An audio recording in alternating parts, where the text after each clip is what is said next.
Hello everyone, I'm Paul McGuire Grimes. Writer-director David Gordon Green thrilled audiences with his reboot of Halloween, and now he does it again, inviting us back into the world of the 1973 classic The Exorcist with his film, The Exorcist Believer. It's in theaters, and I want to talk about it. This is Paul's trip to the movies.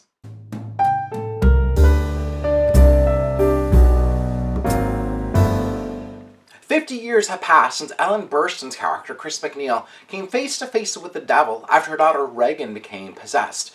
The demons are back, this time attacking two young girls in the woods.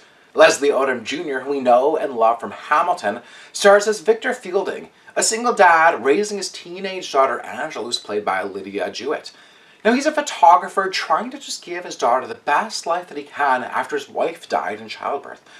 Angela and her friend Catherine, who's played by newcomer Olivia O'Neill, go into the woods one afternoon after school and return 3 days later.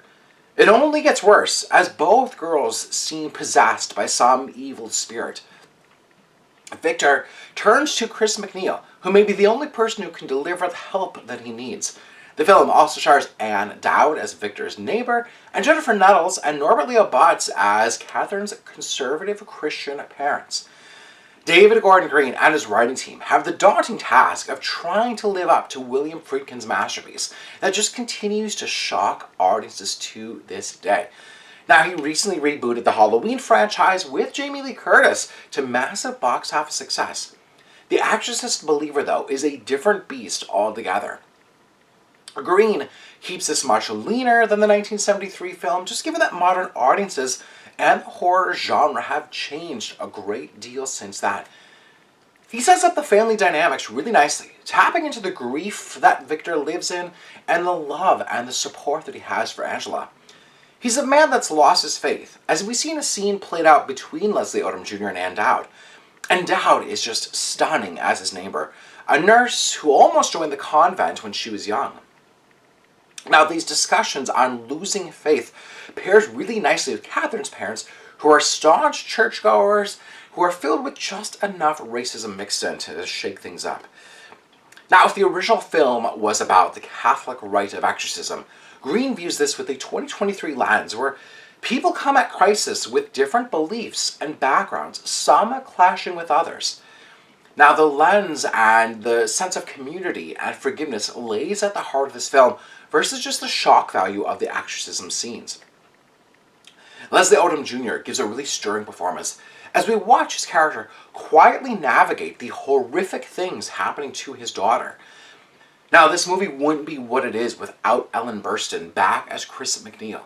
And now, while this movie doesn't center on her, it's powerful to see where we find Chris.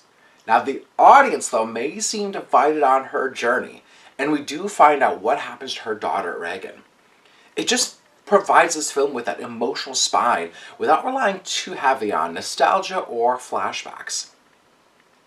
The Exorcist Believer may not be as jarring as the original, but its themes of community, evolving spiritual beliefs, and forgiveness snuck up on me in an emotional way that I did not see coming. I'm giving The Exorcist Believer 4 out of 5 ticket stubs. If you like my review today, click subscribe on my YouTube channel. I got to interview David Gordon Green, so check out that interview. I had a really fantastic conversation about tackling the original masterpiece all over again, collaborating with Ellen Burstyn, and more.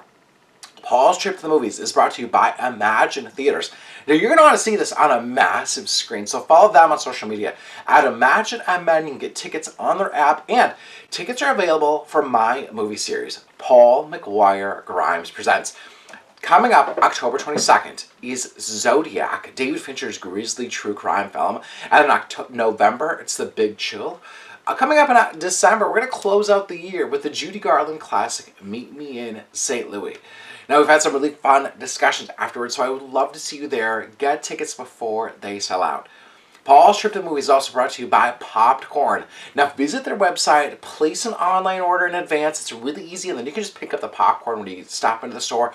Or if you just don't know what flavors you want, you can stop in the store and try some of their over 70 flavors. It's so good. Follow them on social media at PopcornMN. Whether you want something salty, sweet, spicy, chocolatey, savory, they literally have something for everyone. So go follow them, like I said, on social media at PopcornMN. Thank you so much for watching my review of The Exorcist Believer. This is Paul's trip to the movies.